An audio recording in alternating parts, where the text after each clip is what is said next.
Hi everyone, I hope your weekend's going well.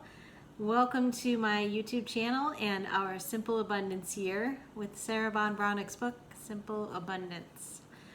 Before I get into the topic today, I just want to tell you guys I have started on my caution closet stuff. If you're just tuning in, check back to the end of each of the months because in Sarah's book, she's added in her new edition that we're going through a caution closet, which is a gathering place in your house for an incremental project of putting things together like important papers and a stash of clothes and things like that. So I told you guys that I had plans to put my clothes in my car. So this week, it all started with a desire to vacuum out my car. And actually I went to the car wash place and they're not open right now. And I can understand because it would probably be a lot of cleaning and stuff that they'd have to do. But anyway, I did something I've never done. I put an extension cord out my window and I just vacuumed out my car. I pulled up as close as I could to the front of my place, and so it all started just like I told you guys. Once you start to organize, then you open another closet in another room and you're like, I gotta organize this. So it started like that with my car. First I was vacuuming, then I was doing like an insane deep scrub of everything and going through my glove box and going through the center console and making a list of how, for instance, on the inside of my driver's side, there's of course a little cubby sort of thing in the driver's side door. And I'm just constantly throwing junk in there, like coupons that come in the mail, and oh, maybe I need to keep them. So I started to think, I need something to put those coupons in. I want to organize this other stuff that is things that I'd like to have handy, but it's all just thrown in there. And on the other side, there's directions I keep sometimes to places that I go, and napkins, things like that. So I sat down and made a list, and I watched a bunch of YouTube videos. There are so many YouTube videos about organization and specifically about your car if you're looking to do this. I am actually going to do a video once I have everything put together to a point where I feel like it's video worthy. I'm about 85% there right now. But I watched a couple YouTube videos about things that you can get at the dollar store for organization, and then some things in your car. And then I also did a little bit of research in addition to the caution closet things that we talked about. And maybe there's actually going to be a month where there's something about the car, because actually I haven't looked forward to the other caution closet months. I'm going through the book just like you guys this time, and it's really in real time. Anyway, I looked online and I made a list of things. Like, I don't have an emergency escape tool in the car. I own some jumper cables, which embarrassingly are not in my car right now. They're actually in my storage shed with all my gardening stuff, but they actually now have jumper cables that come with this sort of battery pack thing that is actually something you can charge. And so it's a nice extra battery in the car. Not that it's gonna help your car, but if you needed to have a power source if you got stranded. There's other safety things that I actually have already picked up, but I have a couple more, like a safety vest with reflectors. And so anyway, I went through and not only decided what I was going to put in the car to organize it, but also some safety things. And this is so not me. It's funny, but I've just been on this roll with getting ready for the caution closet. And then as far as my real caution closet in my house, I told you guys I have two drawers that like little storage drawers in the closet that would officially be the caution closet, because it's supposed to be the closet right closest to your front door. So I have two drawers available, and I did put in some of my important papers, but I also have a listing of other things that I want to make copies of them and do the virtual copies of them too. And then I also put together a little toiletry bag with some things and a lot of stuff. When I went to the dollar store, there's things I wouldn't really want to normally use dollar store toothpaste and other things like that are mostly chemical based, shampoo and conditioner. But for my caution closet, if you figure it's an emergency, it's fine. I don't want to spend so much money on this toiletry stuff that maybe I won't even end up ever using. So anyway, I am working on this stuff. It's a huge step. I told you guys I wanted to get started with it all, and it's been on my list, and I'm really proud of the fact that I actually took some steps, really noticeable steps this week to get things going inside my house and in my car. And I will do a car video probably later in the summer. I think I'll be ready. So anyway, thanks for letting me share. Today's entry is not related at all to the caution closet or the car, but I just wanted to give you that update. Yesterday's entry was called Vanity of Vanities, and it is similar in respect to the mirror mirror on the wall video that I did, I think back in March, where we were talking about makeup. And this one though, this really got me thinking as well.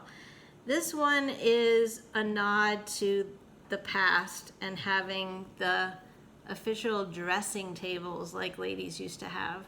You definitely see these things in movies and shows. I mentioned Downton Abbey and the Titanic movie, and you think of the ladies sitting there, and they might even have had a dressing attendant that was helping them with their hair and things like that.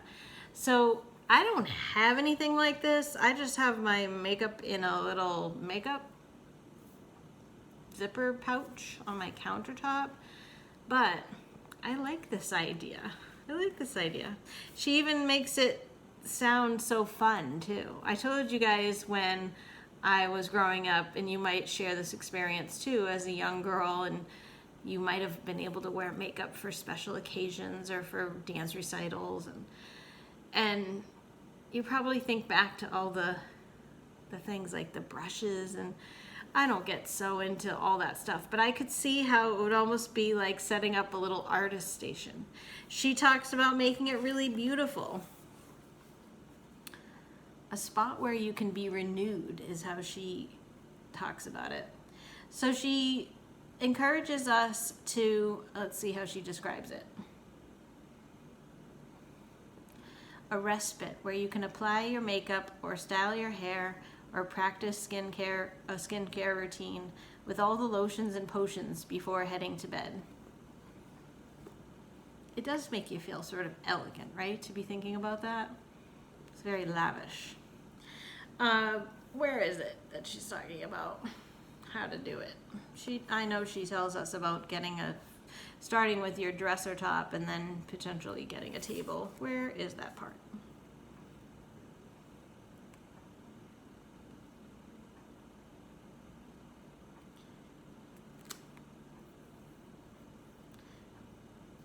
Perhaps you've never had an augment with your natural beauty. However, it has taken, Sarah says, me a lifetime to learn how to befriend myself. But I know I certainly feel better when I take care of myself. And somehow I think having a comfortable, designated beauty spot would help any woman.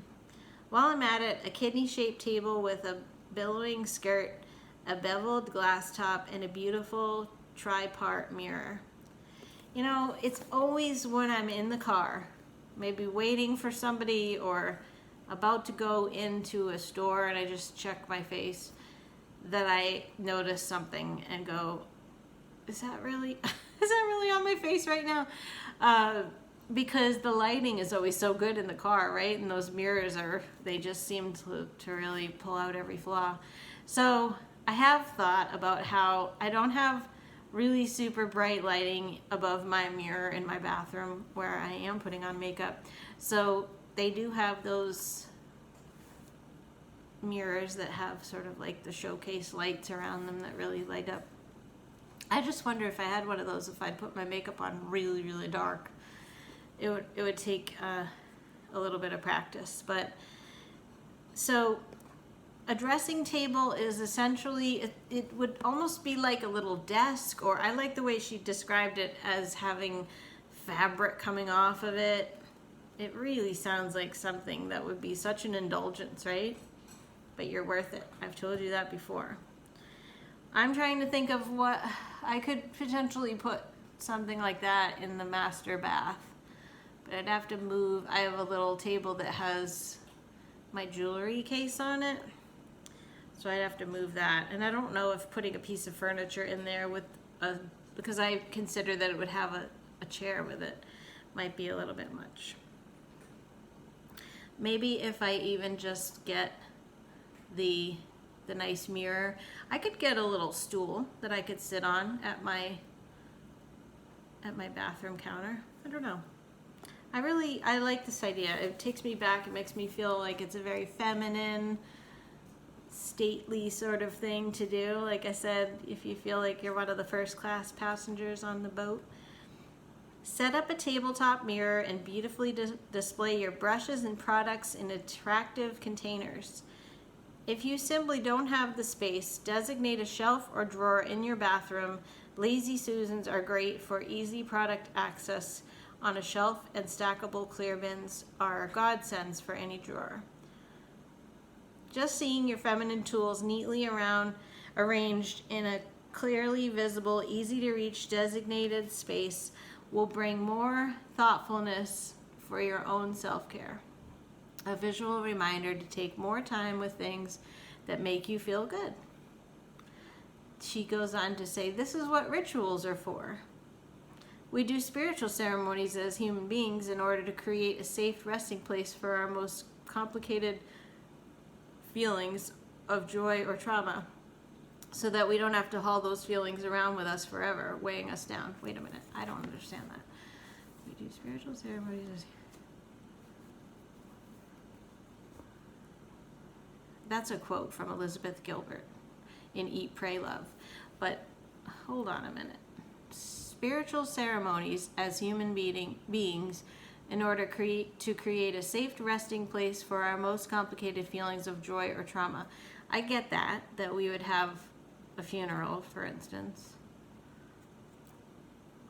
so that we don't have to haul those feelings around with us forever, weighing us down. We all need such places of ritual safekeeping. I love that book, Eat, Pray, Love. Did you guys read that? It really came to me at a great time because I was going through my divorce, and so was she in the book. So it was recommended to me, and I liked it. And then, of course, there's the movie with Julia Roberts, which is really a good movie. So she closes that entry, that was yesterday's entry, with saying, that is why a woman needs a proper vanity space to celebrate as you grow into your stunning, authentic beauty. Yes. Remember, authenticity is the most beautiful thing. I'm paraphrasing that. I should know that in my head by now. The affirmation that I sent you. So what do you guys think about having a vanity or a dressing table? Do you have any sort of rituals like that for putting on lotions or getting your makeup on? I'm just like a 5-minute person of just throwing my face together. I should maybe take more time with my appearance.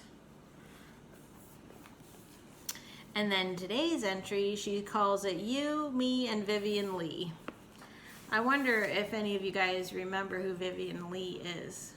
She was an older, or not older, but she is an actress from a long time ago. So I think it's interesting. I didn't look back in the old book. I bet this is the same person that she chose. But in today's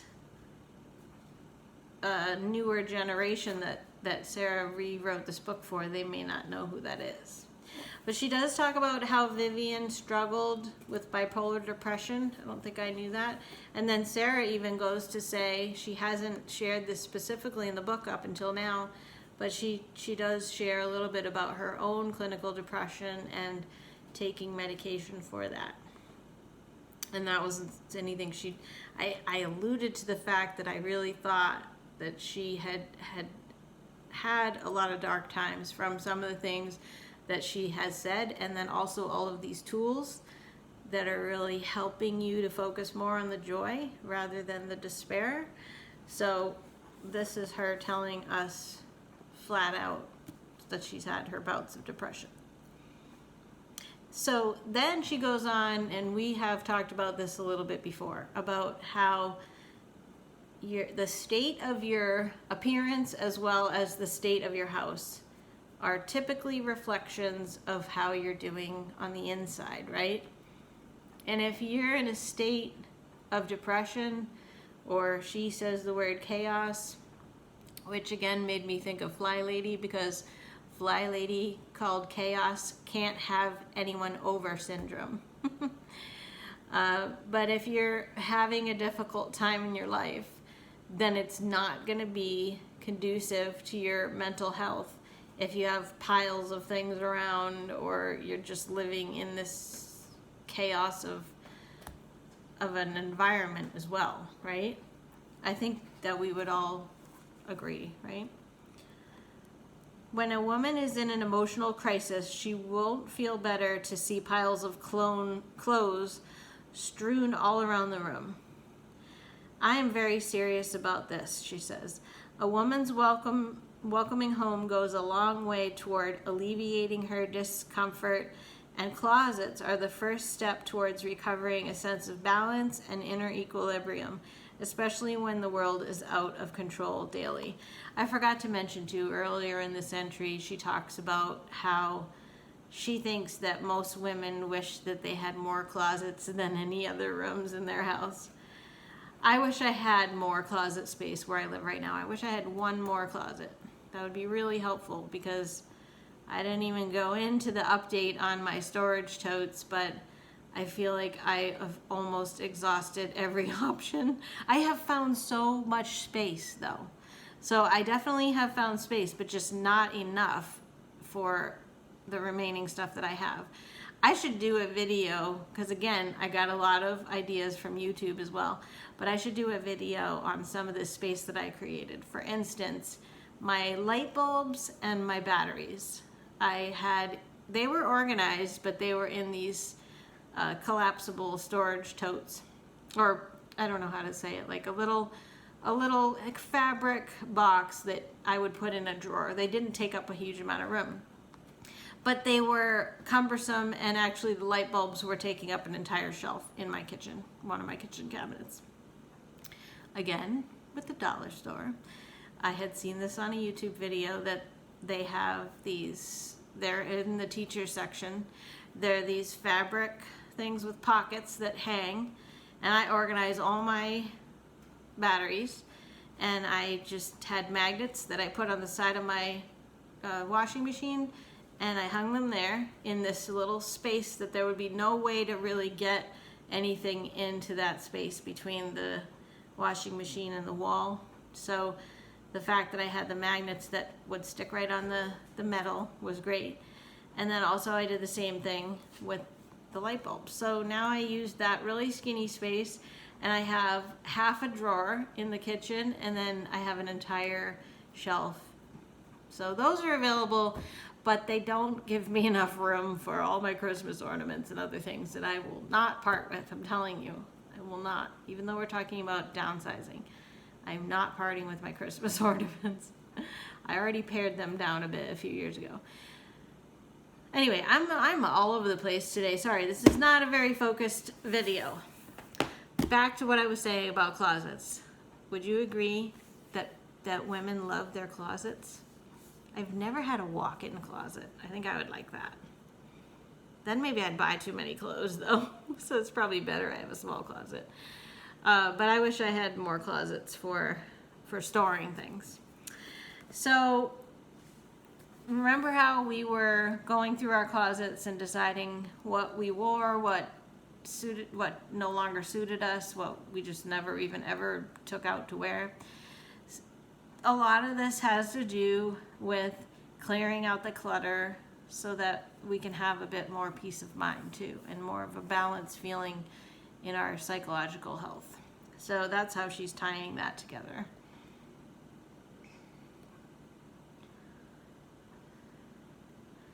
No matter what shape your house is in today, no matter how much money you have in your checking account, no woman, and that includes both of us, wants to be overwhelmed by chaos. You just don't have enough room for everything. I know how frustrating and exasperating this feeling can be. So we must become clever about how we use the space we do have. Life is infinitely better with proper cupboards and closets. Nothing could be simpler or clearer. If you are looking for ways to find more space in or organization in your bathroom or closets, just Google that on YouTube and you will find so many videos. And again, a lot of it is stuff you can get at the dollar store to just section off drawers and really group things together. I think you'd be amazed at how much space you could create. I still don't feel like I'm going to be able to create. I still have 8 storage totes. I am seriously thinking about trying to find a way to make them a decorative art piece. I have room in a bathroom, in my spare bathroom, and they might just be like a tower of storage totes with fabric over them. Maybe I'll add twinkle lights. I don't know. I haven't figured that out. But I did pare down a lot, and actually I got rid of 4. So I had 8, 9, 10, 11, 12 to begin with. So I thought I was doing pretty well, but I feel like I've sort of hit a wall. Again, another closet would be great. But I did move a few things to the car when I was doing the organization. Remember I said I was going to move Annabelle's cat carrier out there. I also put my cooler in the car. So that did free up a little bit of space in I have a little outdoor closet for my gardening things. And I've been selling some things on one of the Facebook yard sale sites, just little things here and there. Everything's been under $20, and I'm doing it safely, always wear my mask, and I'm not having anybody come to my house. I'm meeting them elsewhere. So it's all safe. And, it's just like a little bit of spending money too. So what are you guys doing? Are you getting rid of some things? Let me know. And how do you feel about these 2 entries that we talked about today? Having a vanity and getting more organized in your house to give you a bit of peace of mind and more psychological well-being from being out of the chaos, at least in your surroundings. Even if you still feel like a little bit of psychological chaos, at least it will help to calm you a bit. It's funny, I have been so much cleaner with my counter lately, which has been, I've never been a slob, but I have been noticing when I wake up and it's all so nice and clean. And I told you I pared down a lot of stuff on the counters in the kitchen too. I'm really, really noticing that's the first thing I see when I wake up, and I like it. So anyway, thanks for listening. Wow, that was a big rant today, but lots to say to you guys always, and I will see you again in the next couple of days for a new video. Thanks for watching. Remember to subscribe if you haven't, and that bell icon gives you the notifications in email whenever I post. And I'm looking forward to seeing you, hopefully all, on June 23rd, 7 p.m. Eastern Time for the Fairy Tea Party live on YouTube. I am learning about going live on YouTube. That's going to be a new experience for me, and I have to get one piece of equipment that I didn't realize I needed, but it's all a learning experience and it's all for fun, and I'm loving it all. So thanks for being here, and until next time, bye-bye.